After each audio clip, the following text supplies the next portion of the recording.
तुला एक गोष्ट सांगून ठेवते, ती जरी या घरात महाराणीसारखी वावरत असली ना, तरी ना ती या घराची मालकीण आहे ना सौरभची आई आहे. काय बोलताय आत्या तुम्ही हे? हा, खरं तेच सांगतेय तुला. तुला माहित नाही. हा, हेच तर आहे ना, कमू या घरची कोणी नाहीये. त्यामुळे हे जर सौरभला कळलं ना, तर तिची वाट लागणार आहे. आणि त्यात जर भाई कोमातून बाहेर आला तर मग कमूची दांडी गुलच. त्यामुळे आता थोडेच दिवस बाकी आहेत, फक्त अजून थोडे दिवस, मग बघ तू काय होतंय. पण मग आता काय करायचं?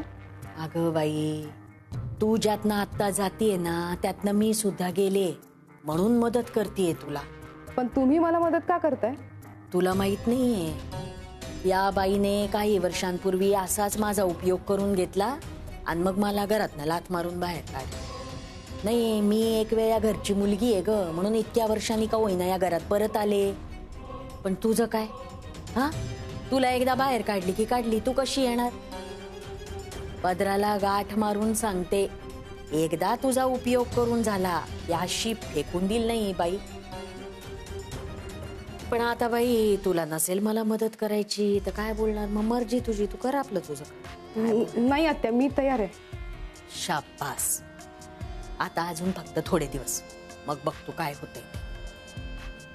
आणि तोपर्यंत त्या कस्तुरीचा जास्त राग करू नको, कळलं का? चालेल.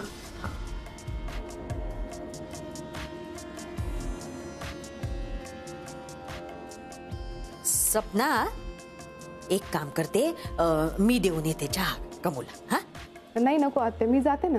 अगं, आता तू मला एवढी मदत करते, मग मी तुला एवढी पण मदत करू शकत नाही का? हे बघ, आता आपण दोघी एकमेकींना धरून राहिलो तरच आपलं काहीतरी भलंय. एवढी पदराला गाठ मारायची मी सांगते तुला, कळलं का? तू नको काळजी करू. आणि मी आता इथं तुझ्याशी इतका वेळ जे बोलले ते काय असंच वरवर होतं का ग? अगं, माझ्या छोट्या बहिणीसारखी आहे बाई तू. तुझ्याबद्दल काहीतरी वाटलं, जीव तुटला, बघवलं नाही तिने तुला कसं वागवलं, म्हणून सांगते तुला. दे, मी देते. हा, ते ट्रे पण दे बाई, परत त्याच्यावर वाचा वाचा करायची. तिला तर काय कारणच लागत नाही, स्वतःला काय करायला नको, दुसऱ्यावर नुसती वाचा वाचा करायची. हा, चल.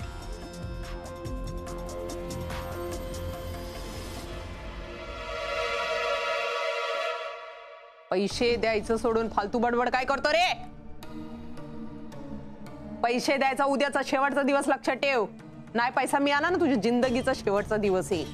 नादाला लागायचं नाही माझ्या. मम्मी साठम काय चीज आहे ना, तुला माहित नाही अजून. फालतू बकबक करायची नाही, कळलं का? ठेव फोन, नाही तर तिकडे येऊन बँड वाजवीन तुझा. पैसे घ्यायच्या टायमाला लाळघोट्यात, द्यायच्या टायमाला मस्त सुचत्यात यांना.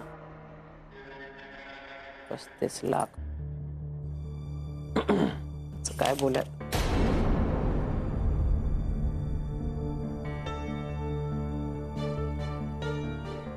काय रे, काय काम आहे का? आता फक्त काम असेल तरच मी तुला इथे भेटायला येऊ शकतो का?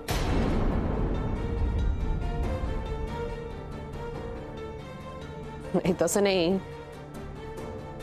गेले कित्येक दिवसात या खोलीमध्ये एकतर जाब विचारायला, नाहीतर खरं खोटं करायला येतोयस ना, म्हणून विचारलं बाबा.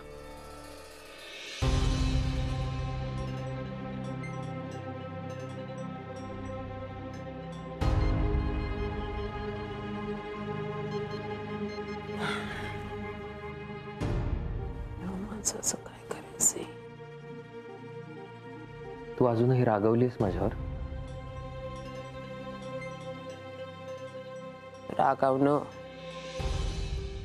रागावण्याचं काय असतं बाबा?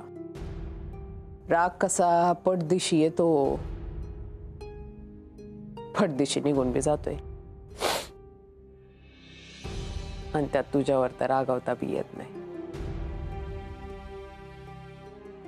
काही झालं तरी तुझी आई आहे ना.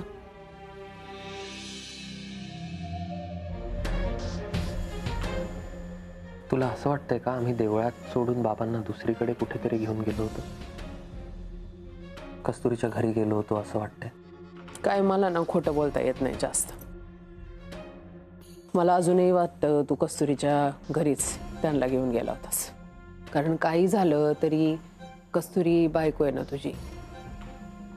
शेवटी तुला तुझ्या बायकोचंच ऐकावं लागणार. आणि काय मम्मी हे बघ, मी ना मला जे बरोबर वाटतं ते करतो. काय लग्न झालं की पोरगा आईचं सोडून बायकोचं ऐकायला लागतो असं मी कुठल्या तरी सिनेमात का कुठं वाचलं होतं आठवत नाही मला. पण आता ना मी प्रत्यक्ष अनुभव घेतलाय. तू तुझ्या बायकोचं ऐकणार आणि मला काय रे, मला काय पर्याय नाही. म्हणजे तू जर म्हणालास की मी भाईला देवळात घेऊन गेलो तर मी विश्वास ठेवला.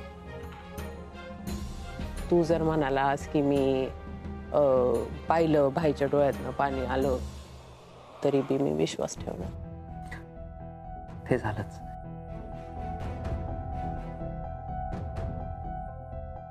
मी ना तुला एक आनंदाची बातमी द्यायला आलोय. कसली आनंदाची बातमी? मला आता खात्री आहे मम्मी, मला विश्वास आहे की आपले बाबा आता नक्की बरे होते. काय म्हणाला? आपला भाई परत बरा होणार म्हणजे तू खरं सांगतोयस? खरं 100% असंच घडणार आहे मम्मी. एकदा माणसाच्या मनात भावना निर्माण झाल्या ना की त्याला सगळ्या गोष्टी आठवायला लागतात. बाबांचं तसंच होत आहे. त्यांना आठवतात सगळ्या जुन्या गोष्टी. आता आपल्याला फक्त एकच करायचं, त्यांच्या आजूबाजूला पॉझिटिव्ह वातावरण कसं राहील याची काळजी घ्यायची. असं होय? बाबा कोमात नसताना जसे सगळे त्यांच्याशी वागायचे ना तसे आपण वागूया. म्हणजे पटापट त्यांना सगळ्या गोष्टी आठवायला लागतील. बर, तू पण पहिल्यासारखं वागत जा त्यांच्याशी. पहिल्यासारखं म्हणजे? पहिल्यासारखं म्हणजे बाबा कोमात जायच्या आधी तू अशीच वागायचीस का?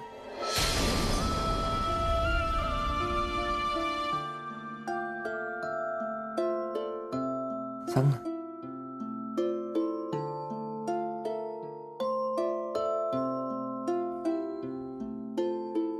मम्मी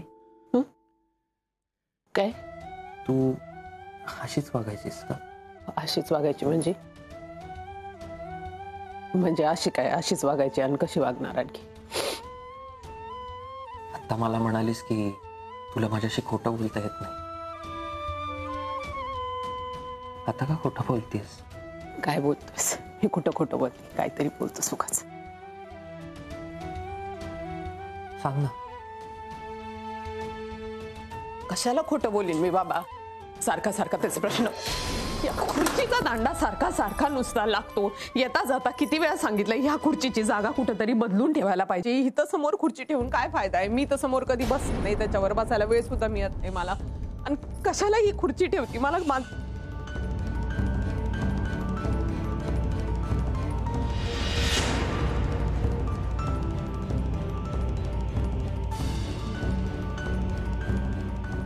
चिडू नकोस. तुला माहिती आपण दोघंही सेम होतो.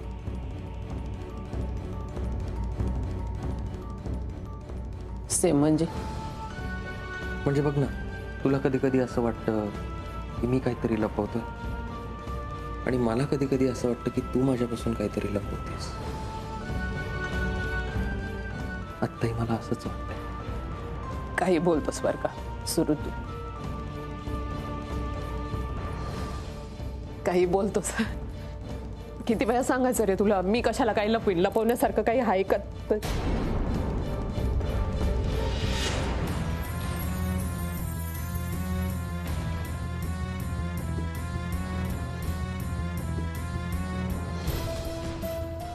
काय झाले का?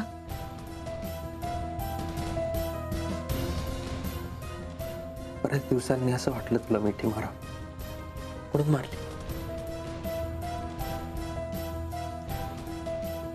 तू बोल ना, काय बोलत होतीस? मी कुठं काय काहीच बोलत नव्हते. मी काय बोलतच नाही. तू मला विचारतोयस काय विचारतोयस, मला तर कळत नाहीये काय विचारतोयस ते. जे काय बोलायचं ते नक्की नक्की म्हणजे काय? हो ठीक आहे, मी जातो.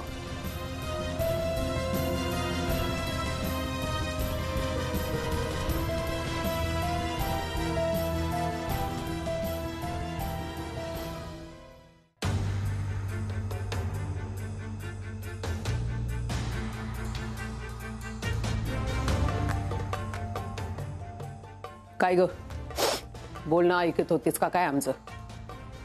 हा ग, नाही ग बाई, तुमचं मायलेकाचं बोलणं चाललं होतं काहीतरी. म्हटलं असं भस्कन मध्ये जाणं चांगलं नाही, म्हणून अशी चहा घेऊन वाट बघत होते. घे.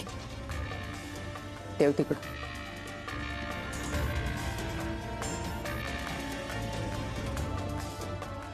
तू काय सांगितलंस का? काय कमू, मी तुला शब्द दिला होता, मी कशाला काय सांगेन? सुरूला कसं काय कळलं? काय कळलं? माझ्या भूतकाळाबद्दल. सौरभला कळलं? तसं अजून नीटसं माहित नाही, पण आज सुरू विचित्र वागत होता. तपास घ्यायला पाहिजे. तपास घ्यायला पाहिजे.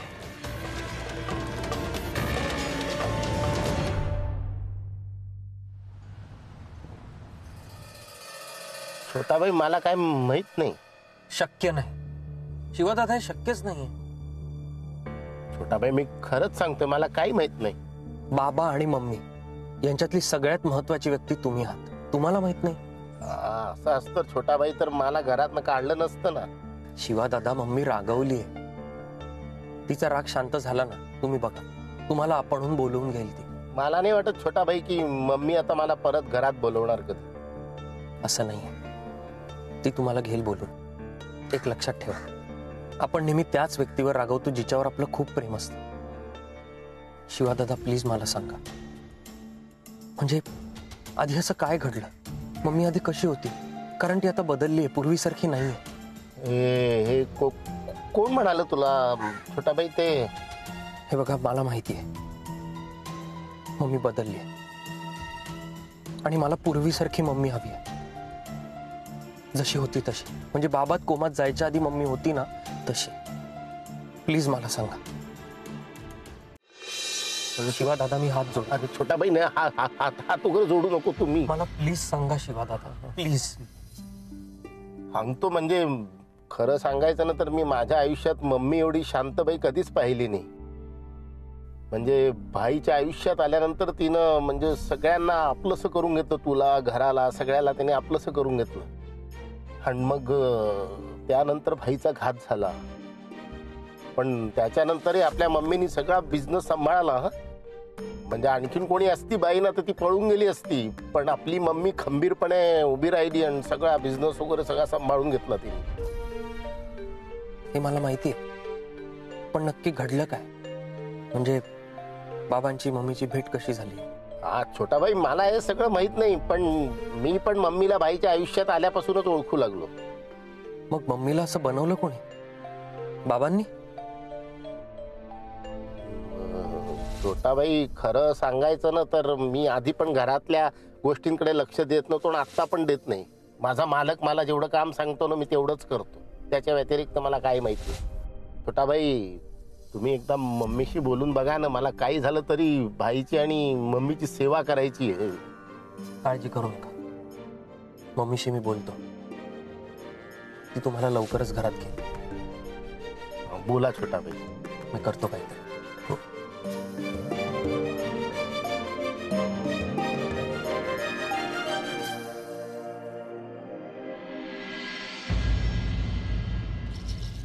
काय करतोय इकडे? मम्मी ते काय करतो? त्रास द्यायचा प्रयत्न करतोय का तुला? हिम्मत कशी झाली तुझी इथे येण्याची? घरात राहत नसलास, नियम विसरलास का घरातले? माझ्या मध्ये कुणी बोलायचं नाही म्हणून तू बोलवलास का याला? मला त्रास देत नाही ते, मीच बोलवून घेतले त्यांना. काय काम होतं का? होतं माझं काम, झालं. काय काम होतं? सहजच. सहज. म्हणजे ज्या माणसाला मी घरातनं बाहेर काढला त्या माणसाकडं तुझं सहजच काहीतरी काम होतं. काय काम होतं? नाही, मला कळलं पाहिजे काय काम होतं ते. काय लपवतोयस का तू माझ्यापासून सुरू? नाही मम्मी. काय काम होतं या माणसाचं तुझ्याकडं? बोल ना. शिवा दादा तुझ्याबद्दल कान भरत होते माझे.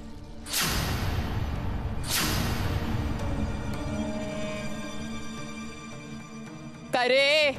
मम्मी ऐकून घे. काय रे, दाखवलीस ना लायकी? आयुष्यभर मी पोचला काय तुला म्हणतोय त्याची ऐकून हेफा घे. देणार आहेस होय?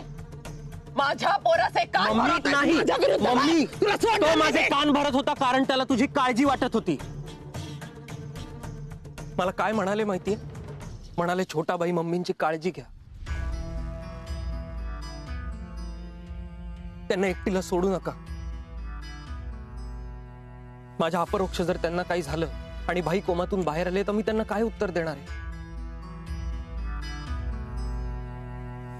काही लोकांचा आपल्या घरावर, त्यांच्यावर डोळा आहे, सावध राहा. काही मदत लागली तर मला फोन करा, दिवस असो रात्र असो मी धावून येईन, असं म्हणाले मला. हे सगळं ऐकल्यावर पण तू त्यांना मारणारेस.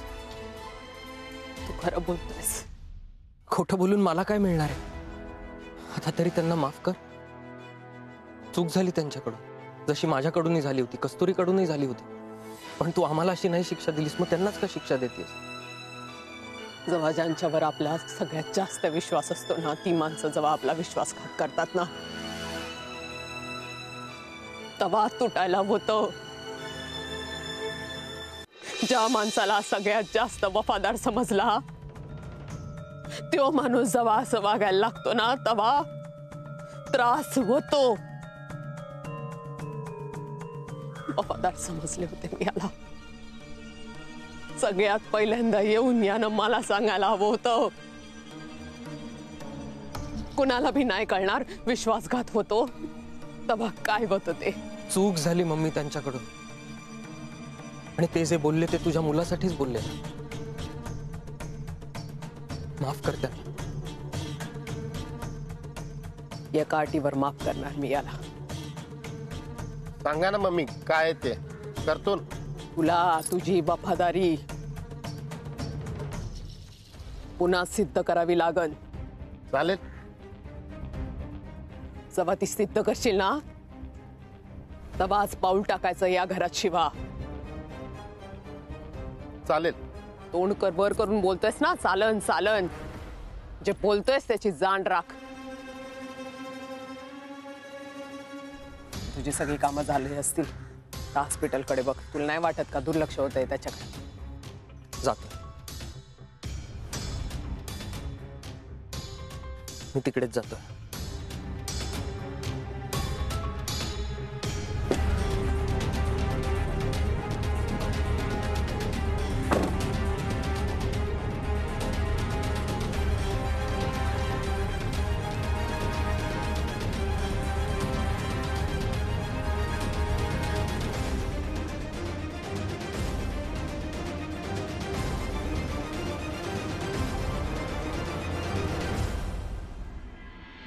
आत्या, अहो मला हाक मारायची ना.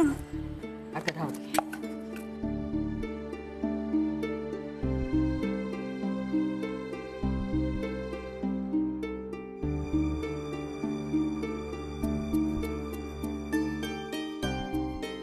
कस्तुरी, काय ग?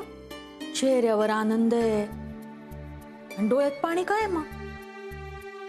खूप आनंद झाला ना की येतच पाणी डोळ्यातून. खूप खुश आहे मी आज.